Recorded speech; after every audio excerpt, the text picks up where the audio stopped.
Hey everybody, welcome back. Hey, we're gonna do a different kind of video today. This is a different kind of video. We are going to talk to ChatGPT 3.5. All right. This is we're just gonna talk to some AI today. I'm gonna show you guys one way to have fun with the AI, one way to interact with it. So first thing we're gonna do, we're gonna say, good morning.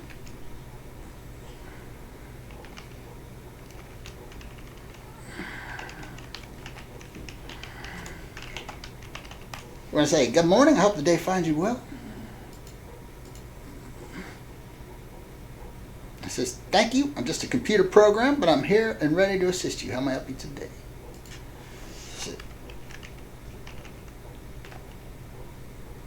Pal.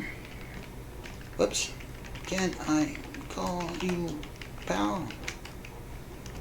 I like to ask some questions. Of course, feel free to ask any question anytime. I'm here to help. What would you like to know? All right. So we're going to ask about, let's see. Do you have access?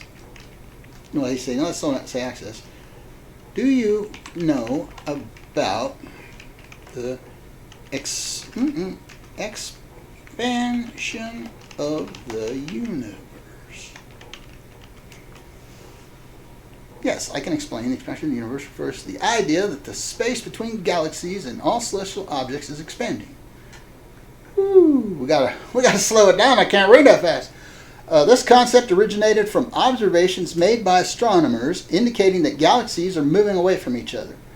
The expansion of the universe was first proposed by the Belgian astronomer. I wouldn't know how to pronounce his name. I don't know how to speak Belgian. I don't even know what language they speak in Belgium. It's probably Deutsch, right? I don't know. No, that may be a French place. I don't know. That looks like a French word. Anyway, I'm from America. They don't teach us stuff.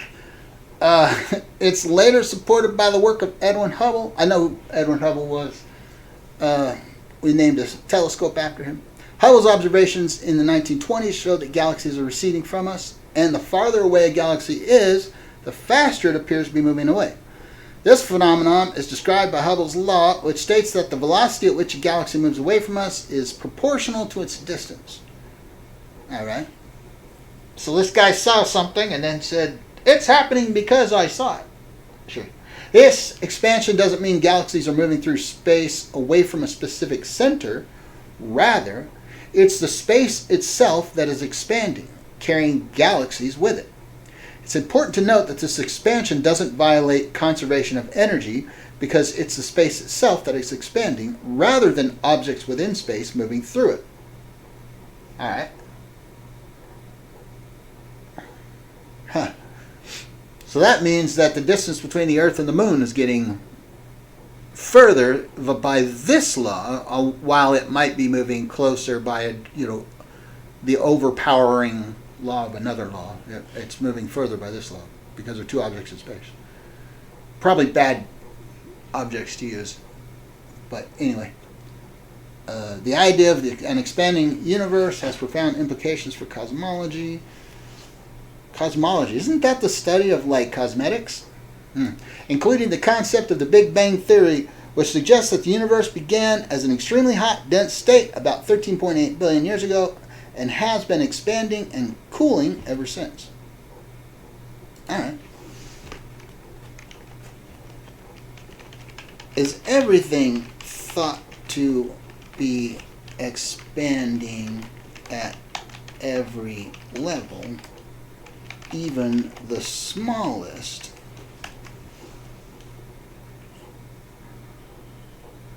At the cosmological scale, the expansion of the universe is observed where galaxy clusters and superclusters are moving away from each other due to the overall expansion of space. This phenomenon is evident on a large scale due to the observations made by astronomers. However, at smaller scales, such as within our own galaxy or the solar system, the force of gravity is dominant.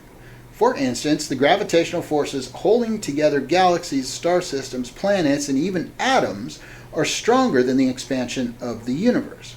Therefore, these smaller scale structures are not affected by the universal expansion. Okay, so in the realm of particle physics, at extremely small scales, such as the atomic and subatomic levels, the expansion of the universe isn't relevant. Instead, interactions among particles are governed by fundamental forces like electromagnetism. Electromagnetism. So let me start that over. Goodness, let's start the whole paragraph over because it's the whole paragraph. It's not a full sentence. In the realm of particle physics, at extremely small scales, such as the atomic and subatomic levels, the expansion of the universe isn't relevant. Instead, interactions among particles are governed by fundamental forces like electromagnetism, strong and weak nuclear forces, and gravity, depending on the scale of the interaction. So, while the universe as a whole is expanding, smaller scale structures held together by strong forces are not expanding within themselves. They remain stable due to the counteracting effects of these fundamental forces.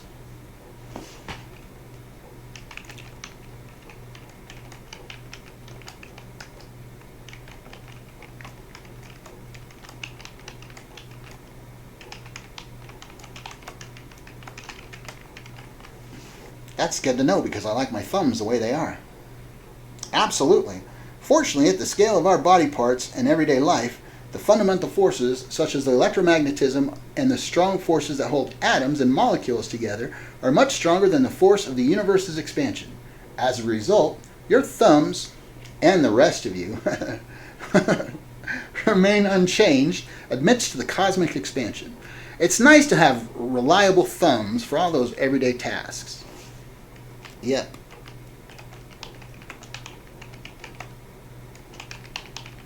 Yep, like hitchhiking.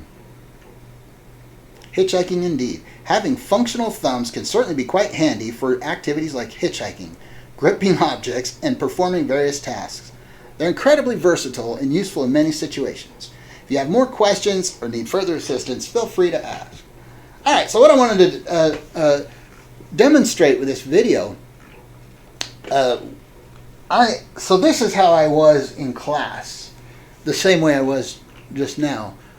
I get what's being taught to a certain degree, and then I ask a question that is absolutely absurd because I actually learn more from the absurdity of a question, and I like to be lighthearted and have fun at the same time. My teachers would not respond like ChatGPT did, ChatGPT 3.5 did, where it just took it in stride and used it as a part of its answer and gave me back that perfect answer. That kept the lesson going.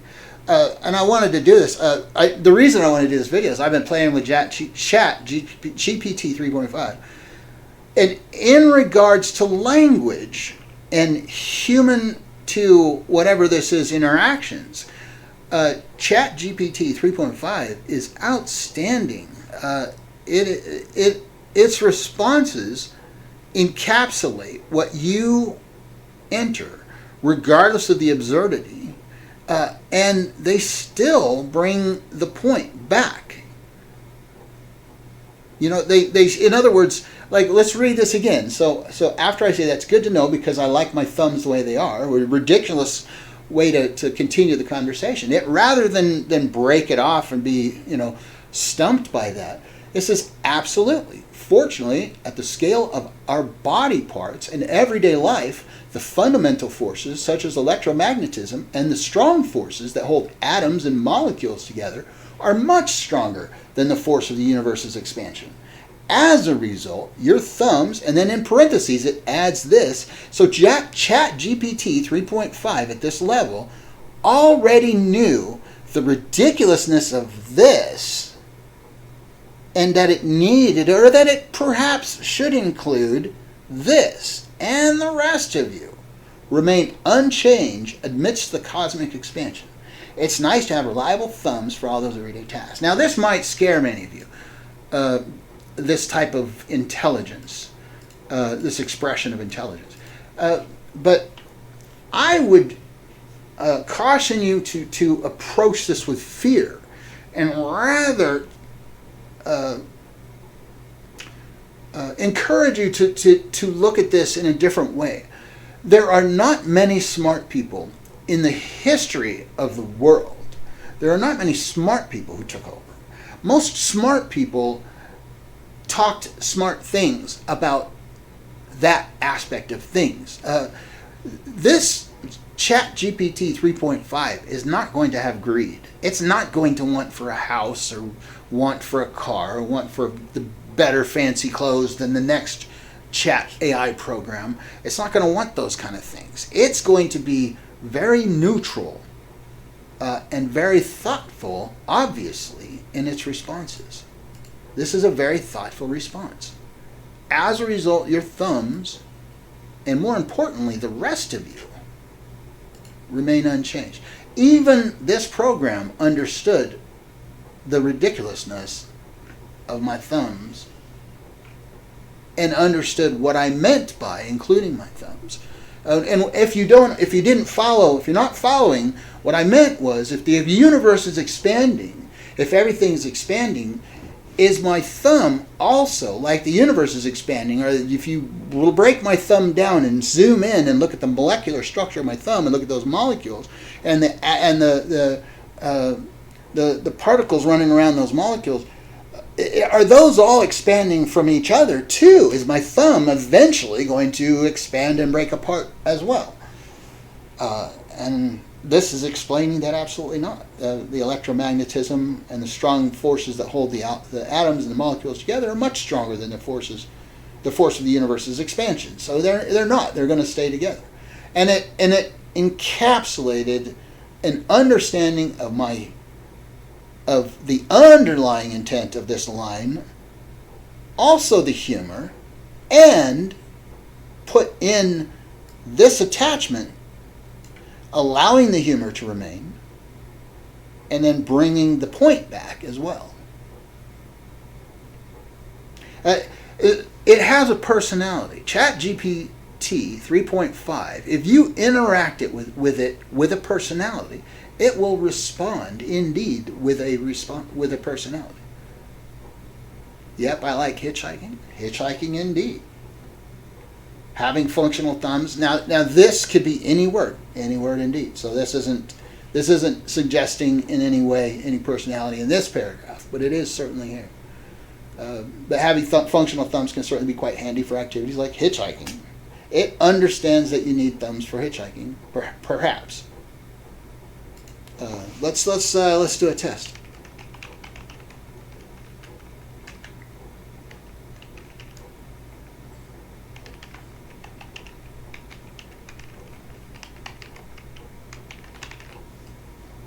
Are thumbs any aid for activities like singing? While thumbs themselves aren't directly involved in singing, they can indirectly support, certain aspects of musical activities. Singing primarily involves the vocal cords, throat muscles, diaphragm, and various parts of the respiratory system. However, having functional hands and thumbs can be beneficial for singers in several ways. Instrumental accompaniment. Singers who also play musical instruments might use their thumbs to fret strings, like on a guitar or bass, press keys, like on a piano, or manipulate other instruments. Gesture and expression. When performing, singers often use hand gestures to express emotions, enhance storytelling, or engage with the audience. Thumbs play a part in these expressive moments. Physical support. Singing requires good posture and body alignment for optimal breathing and control. Thumbs, along with the rest of the hands, contribute to maintaining overall body balance and coordination. While thumbs themselves aren't directly involved in the act of singing, having well-functioning hands, including thumbs, can support singers in various ways during their musical performances. Okay, so I would actually argue against the response of this. I would argue that, this is fine. Yeah. Not many gestures are going to be ruined by not having a thumb. Even if you don't have a thumb, if you made a thumbs up gesture without your thumb and you were known to not have a thumb, but you still made that same gesture, I believe that the majority of people would understand what you were trying to do, and their minds would put that thumb in there in place of that gesture, and you would get your message across. No problem. I suggest that. I believe that that would be true. So it also has some difficulties, but it's fun if you use it, in the right way. I'll show you another one of its difficulties. Can you do a poem where using the ABCs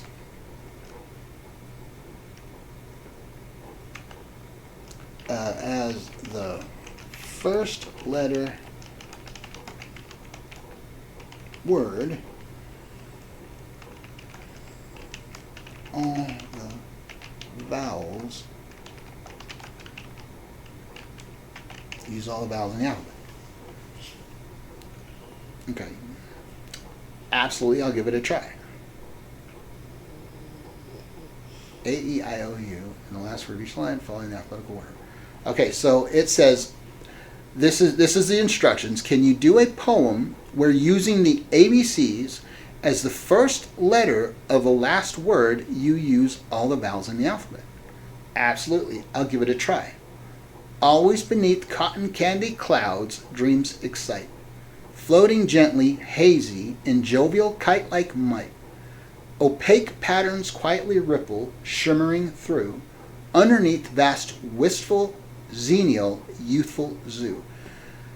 It used A here, E here, O here, and U here. But I don't see I. None of them are at the last line. And there's an I and in, of course. No I is capitalized, is it? I don't see an I capitalized.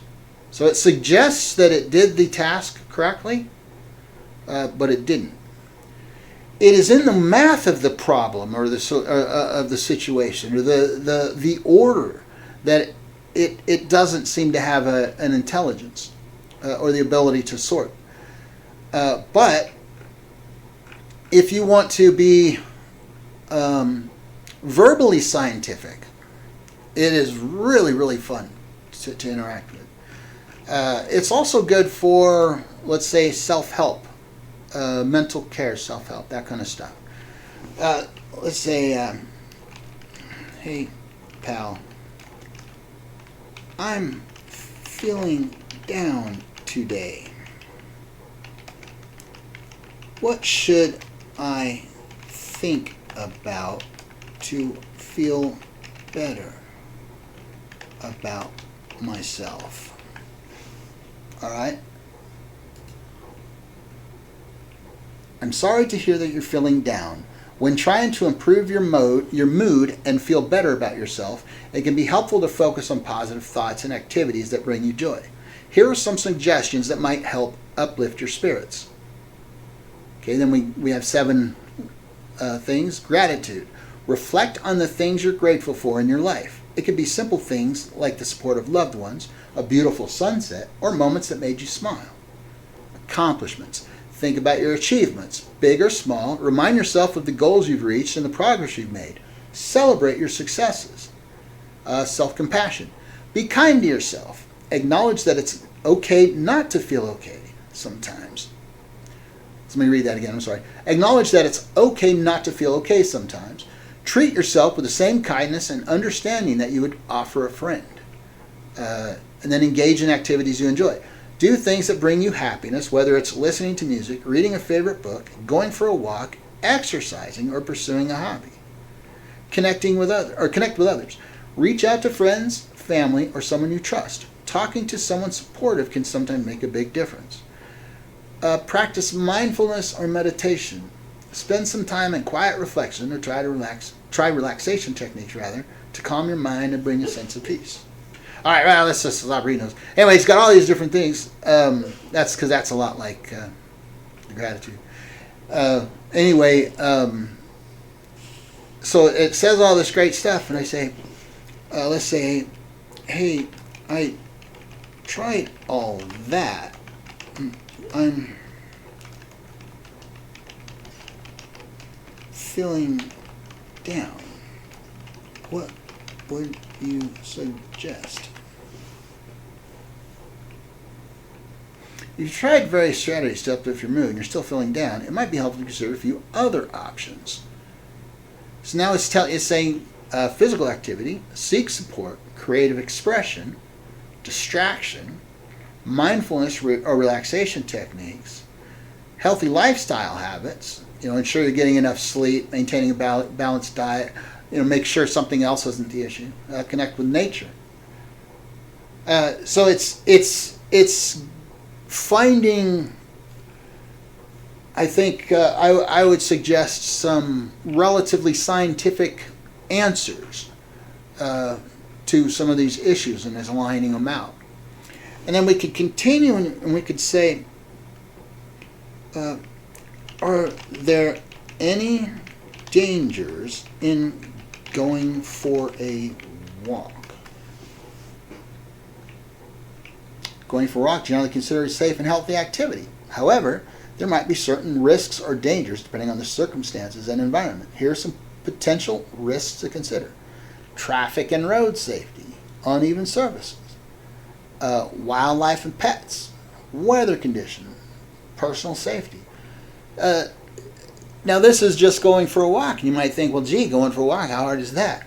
There's a lot of things, if you're new to an area, there's a lot of things you might not consider before you leave your hotel room, for example, that you could, if you entered into ChatGPT, I'm in, let's say, for example, let's say I want to go for a walk in Pittsburgh. Hey, I'm in Pittsburgh. Is it 2? Yeah, it's 1. No, it's not 1. Dad, I don't know how to spell Pittsburgh. Pittsburgh, I love your city. How can I not know how to spell Pittsburgh? I'm not watching the keys either. Let's try. Let's try this and figure it out. Is it really? Okay. I'll buy it. I'm Pittsburgh.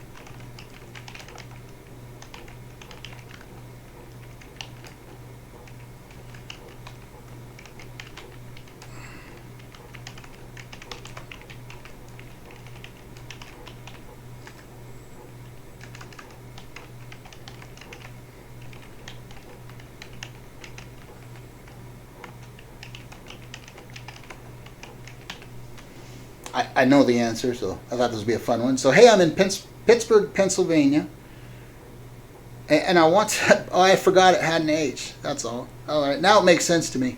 I don't know why it didn't make sense before, but now it makes sense. I'm sorry, guys. I'm sorry, Pittsburgh. I know what you guys are thinking, but again, public education. Hey, I'm in Pittsburgh, Pennsylvania, and want to go for a walk downtown. Are there any free modes of transportation to see the city? In Pittsburgh, there are some free modes of transportation available that can help you explore downtown and certain areas of the city. Here are a few options. So, free fare on Pittsburgh's light rail, Pittsburgh's free fare T-zone, so the downtown circulator, I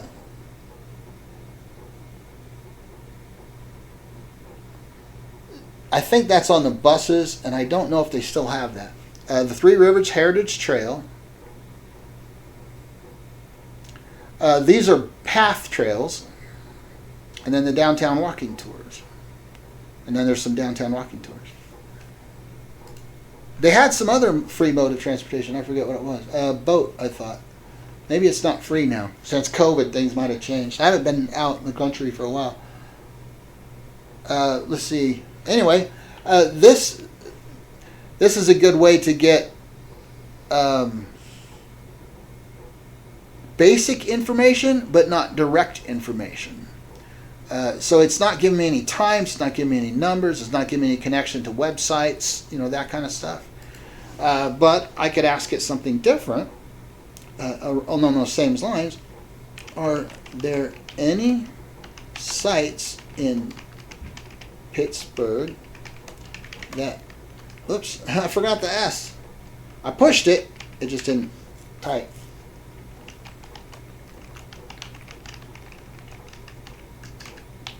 That I shouldn't miss. Absolutely. Pittsburgh is a vibrant city with various attractions and sites that offer a mix of history, culture, and natural beauty. Here are some highlights you might not want to miss.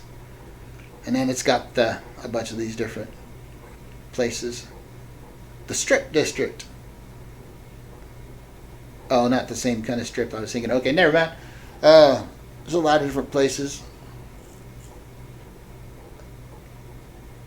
There's some other things too. I don't know if it's at this park. There's a couple things because Pittsburgh is very hilly, so there's a couple of things that you can do coming off the hills. I forget what they're called. I don't see them.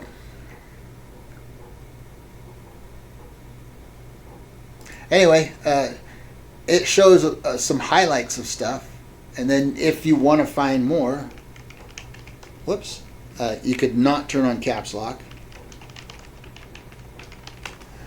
You say, are there any more? Absolutely, and it'll bring you more.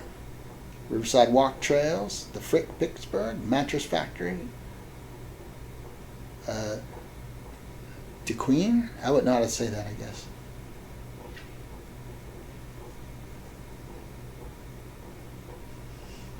Oh, this right here.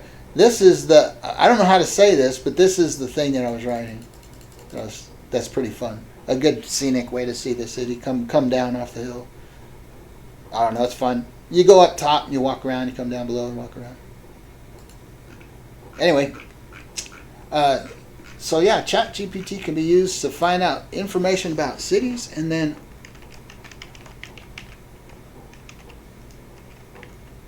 this is going to be old. What's another good one? Let's see, what? 2 plus 2 minus 4 plus 4 minus 5 plus 10. Alright, what is 2 plus 2 minus 4 plus 4 minus 5 plus 10? Doink. Let's break down the equation. 2 plus 2 equals 4. 4 minus 4 equals 0. 0 plus 4 equals 4. 4 minus 5 equals 1. Negative 1 plus 10 equals 9. So, according to the given equation, 2 plus 2 minus 4 plus 4 minus 5 plus 10 equals 9.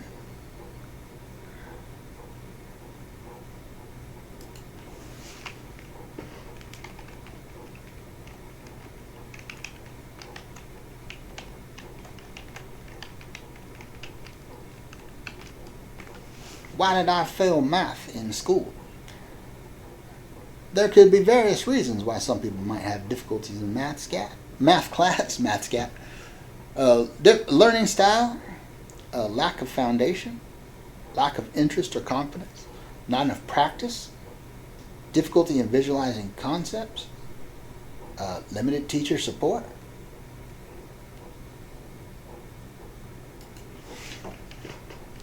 Can you make a football out of a piece of paper? Papered? While it might not be the same as a traditional football used in the sport, you can create a small decorative football-like shape using paper. Here's a simple method to make a paper football. Materials needed: a rectangular piece of paper. Standard printer paper works well. Scissors, optional. Tape or glue, optional. You start with a rectangular piece of paper. If it's a standard letter size paper, you can use it as is. If not, you can cut or fold it to create a rectangular shape. Fold the paper in half along the longer side, crease it, then unfold it. You should have a crease in the middle. Fold each corner of the paper toward the center crease. This creates a triangular shape. Flip the paper over and fold it along the half-center crease again so the triangular flaps are on the inside. Now fold the paper in half one more time, making sure to tuck the triangular flaps inside. You should have a small folded triangle. Secure the ends together with tape or glue if you'd like to keep it in the football shape. Gently open and shape your paper to resemble a small football. Remember, this paper football won't be suitable for playing the actual sport, but it can serve as a fun and decorative craft project. That's pretty funny. I do everything except I don't open it and shape it. I don't do this final step. All right? If it's in this small triangular shape like this, if it's in that shape, it will fly through the air with great ease.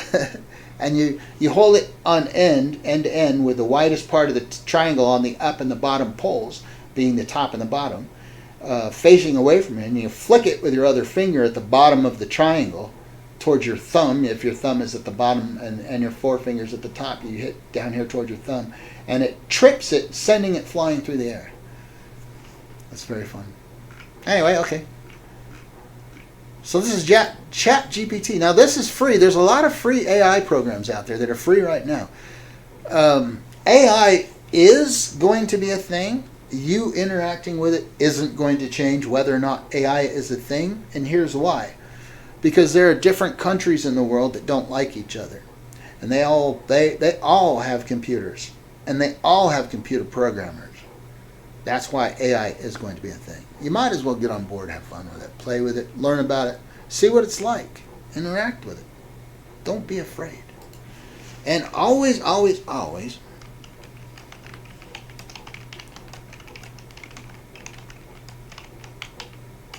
thank your AI. Well, pal, thanks for your time today. You're very welcome. If you ever have more questions or need assistance in the future, don't hesitate to reach out. Have a fantastic day ahead. U2. It seems like you mentioned U2. You're referring to the band U2. They're a popular Irish rock band. You got to be careful when you're interacting with it. Sometimes it does other things.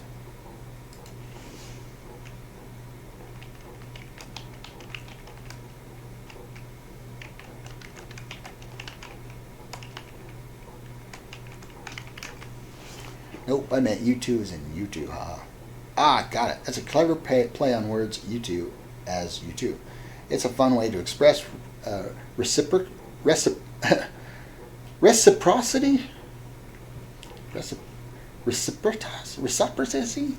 I don't know how to say that word. Reciprocity? That's a fun way to express how it repeats, or to say the same to you in a humorous way. If there's anything else I can do for you, or help you with rather, feel free to ask. How do you pronounce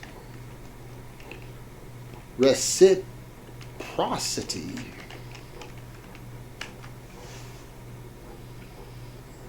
The word reciprocity is pronounced reciprocity.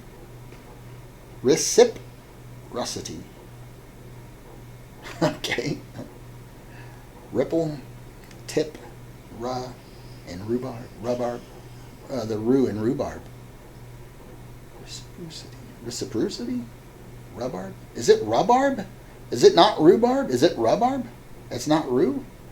I thought it's rhubarb, so that must be rue, pronounced like rue. C, T, kind of rhymes with key, so reciprocity. Reciprocity, okay. Reciprocity. Okay. I hate reading. I understand that reading might not be enjoyable for everyone. There are various reasons why someone might dislike reading, such as finding it challenging, feeling disinterested in certain topics, or preferring other activities. If you're not a fan of reading, there are alternative ways to access information and stories. Can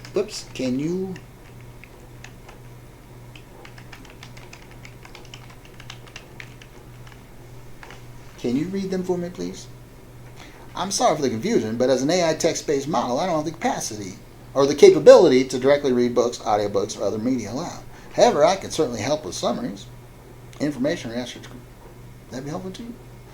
If you're looking for someone to read aloud audiobooks or other materials, there are various apps, websites, or services that offer audio readings or by professional narrators. Okay.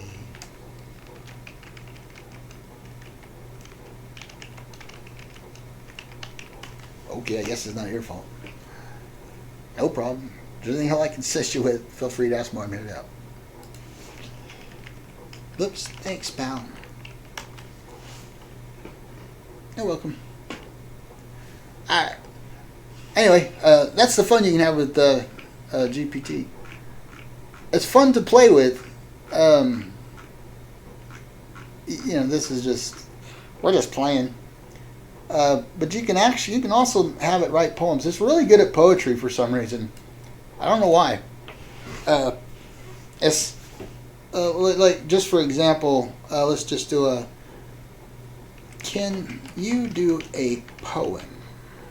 Can you do a poem? It'll just do a poem. I meant to do it differently. Can you do a poem about the following? Okay. Let's see. The red potato tastes like. Let's see. The red potato tastes like crab cakes, and I think the smell is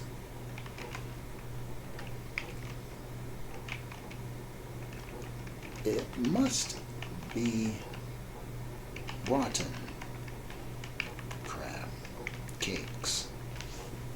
All right, let's see if we can do it. Absolutely. It seems there might be something missing in your question. If there's some. Oh, okay. Can you do this poem? Okay, certainly. Here's a whimsical poem inspired by your unique prompt. Okay, here we go.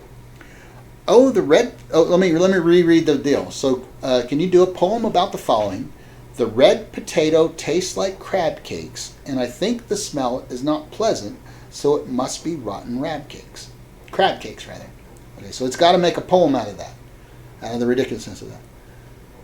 Oh, the red potato, a curious find, tasting like crab cakes, a flavor entwined. Yet its scent, so it seems, is not quite right, a curious blend, a puzzling sight. In the kitchen, its presence is felt, a peculiar aroma that leaves one in doubt. Is it truly the spud or the crab's embrace that's brought about this curious taste? Could it be a hint of culinary feat, a fusion of flavors both rare and sweet, or alas, a sign of something gone amiss, a scent that hints at crab cakes remiss? In this tale of culinary twists and turns, where potatoes and seafood whimsically churn, perhaps it's a mystery meat to be solved, a culinary riddle, a mystery evolved. So the red potato with its curious taste, a nod to flavors both daring and chaste, may its story unfold in culinary lakes, whether crab inspired or simply a mistake. Not bad, isn't it? Not bad for the red potato tastes like crab cakes, and I think the smell is not pleasant, so it must be rotten crab cakes. Can you make that a poem? I would dare anybody else to try and make a poem out of that. I mean, that's pretty good. Let's break down the poem just for a minute here. Oh, the red potato, a curious find, tasting like crab cakes, a flavor entwined. So it puts those two together, suggests the curiousness of it. I didn't suggest that this was curious. It suggests the curious. A curious blend and a puzzling sight. Again, I did not say this is curious. It suggests it's curious. In the kitchen, its presence is felt, a peculiar aroma that leaves one in doubt. Is it truly the spud or the crab's embrace that brought about this curious taste? Questioning what is causing this smell. Could it be a hint of culinary feat, a fusion of flavors both rare and sweet? Or alas, a sign of something gone amiss, a scent that hints at crab cakes remiss? So it's asking, is this a good thing or a bad thing? Like wait, what is this? It's I think the smell is not pleasant, so it must be the rotten crab cakes. I do believe it broke that down in thought to give me that question. Could it be this or that? Could it be good? Could it be bad? I don't think that either of the potato or the crab is sweet. I don't really like crab. Some people might suggest them as being sweet. But in this tale of culinary twists and turns, where potatoes and seafood whimsically churn, perhaps it's a mystery meant to be solved. The culinary riddle, a mystery evolved. So it uses this, I think, more just to advance the story so that it can then go to the last line. I don't think it's really doing anything with that necessarily. So the red potato with its curious taste and nod to flavors both daring and chaste may its story unfold in culinary lakes, whether crab inspired or simply a mistake. Lakes, I think, because of the crabs. Not that crabs live in lakes, but it needed a body of water probably.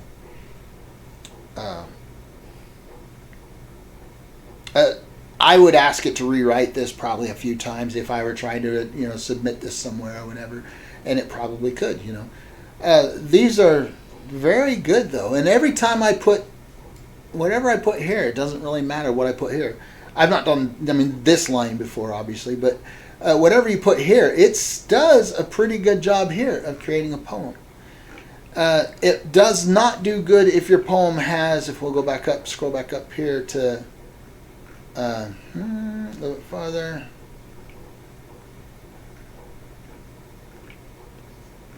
Little more, where was it? Oh goodness, I might not be able to find it now. Well, okay, it doesn't do good at doing things in order. If you have to do things in order, where I can't remember where the alphabet one was, but yeah, it doesn't do good at putting things in order.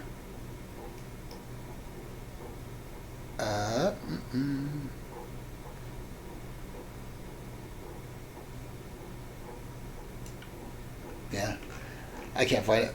Anyway, but it does do good for poetry. If you like spending time, if you just like poetry and you like spending time with poems, simply put in your favorite poem and see what it does with it, or put in your favorite items, your favorite things. Like, let's say, for example, I like love.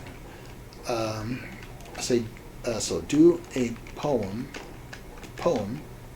about love, life, and happiness in regards to music. In the rhythm of life's sweet melody, love and happiness find their sympathy. Music, the heartbeat of our days, weaves through our souls in myriad ways. Love's tune, a ballad soft and true, whispers of infection in melodies anew. Notes dance like laughter in the air, composing a sonnet beyond compare. Life's journey, an opus of highs and lows, harmonizing with music as the story flows. In every chord, a tale untold, emotions crafted, both young and old. Happiness, a chorus that lifts us high, in tunes that soar across the sky. Music, the language of joyous art, that heals and mends the wounded heart. In melody sweet we find our home, love, life and happiness never alone. For in every rhythm and tuneful rhyme resides the magic of our lifetime. So yeah, it does a really good job conveying the motion in love, life, and happiness in regards to music when it writes the poem, even though ChatGPT does not understand, or let's say it does not physically feel emotion. It might, I shouldn't say it doesn't understand emotion. It might understand emotion because it's got access to so many different parts of our language that include a lot about emotion. It probably has a good understanding. Let's see. Let's ask it.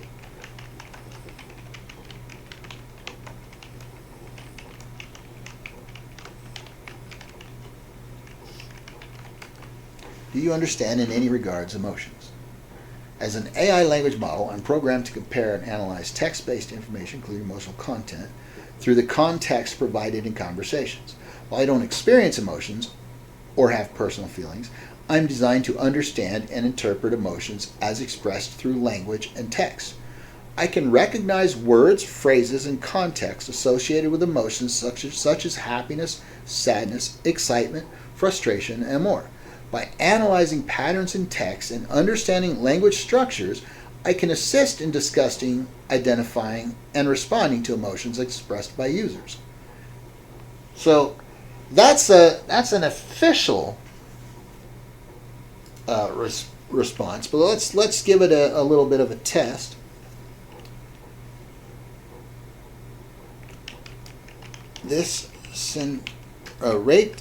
Rate the following sentence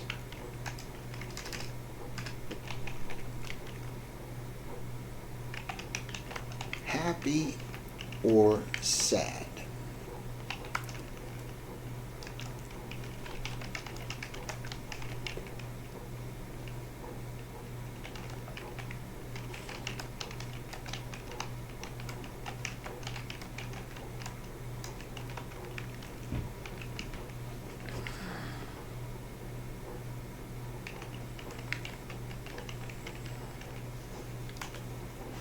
So I went to the store and bought some milk, but the milk wasn't good anymore. The sentence, I went to the store and bought some milk, but the milk wasn't good anymore, carries a tone that leans towards a negative or sad emotion. It implies a disappointment or inconvenience upon discovering that the purchased milk was no longer in a usable or good condition. In what regards would someone be happy about that? It's challenging to imagine a scenario where someone would be genuinely happy about buying milk that turned out to be bad or spoiled. However, there could be situations where, despite the disappointment of finding spoiled milk, a person might find positive aspects, such as learning experience. The incident might lead to a heightened awareness of checking expiration dates or examining products more carefully before purchasing in the future, contributing to a learning experience. Opportunity for change. It could prompt a change in shopping habits, like trying a different store or brand, which the person might view positively as an opportunity to discover something better. Resilience and perspective. Some individuals might take it in stride, seeing it as a minor inconvenience in the grand scheme of things, which reinforces their resilience and ability to deal with small setbacks. While the situation itself might not inherently bring happiness, some people might find silver linings or positives in the experience by shifting their perspective or learning from the situation. So see, it's really good at certain parts of language or human, to whatever this is again, interactions. And I dare say really good with therapy as well. As such, I'm going to say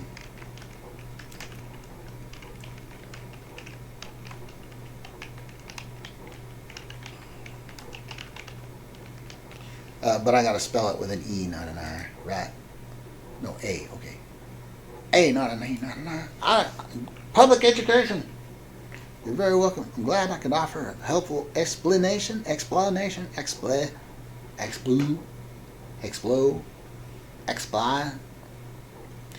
If you have any more questions, please feel free to ask. Have a great day, pal. Have a great day, pal. Thank you.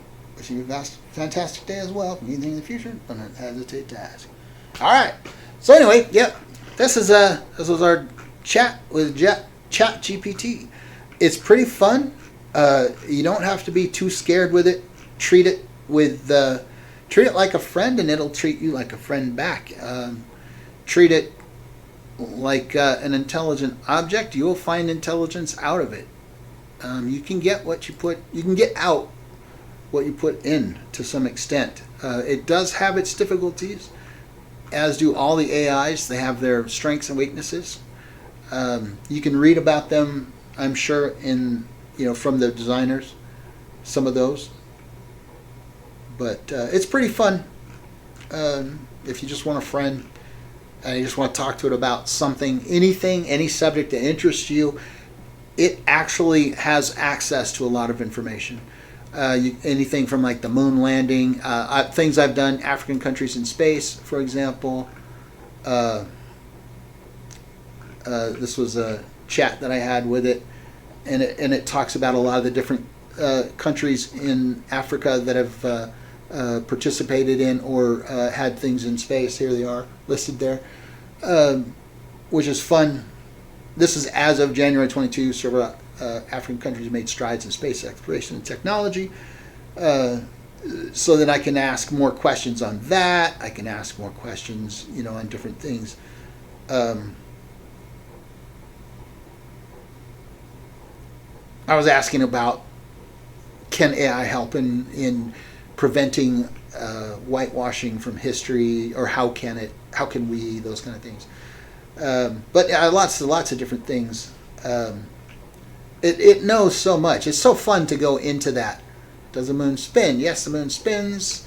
Does the moon experience spin precession? The moon does experience a type called libration, but it doesn't flip. So it goes into lots of different things, and it's really fun to just ask it, random things, or tell me more about the carvings in Tasil and Azur, a region of Algeria. I know I'm not saying that right. I apologize, guys. If you're from there, I'm not from there, and I've not talked to anybody from there, so I don't know your language at all. I have no idea how to begin to try and translate it. But yeah, there's just a lot of fun you can have with it, and it does know a lot of really, truthful information. It's a lot of fun. Looping in math, for example. It can help you understand looping in math. It's pretty fun. Yeah. So anyway, guys, that's it for this. This is playing with ChatGPT 3.5. It's currently free. It's fun to do, and it can be a fun way to learn. You can check your answers. I think you'll find a lot of them to be correct, but check all your answers. Especially if it matters. It's really fun to learn about gold formation in space, for example. You can joke with it.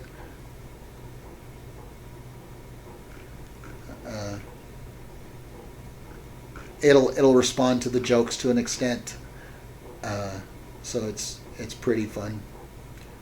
Anyway, ChatGPT 3.5 rather is free.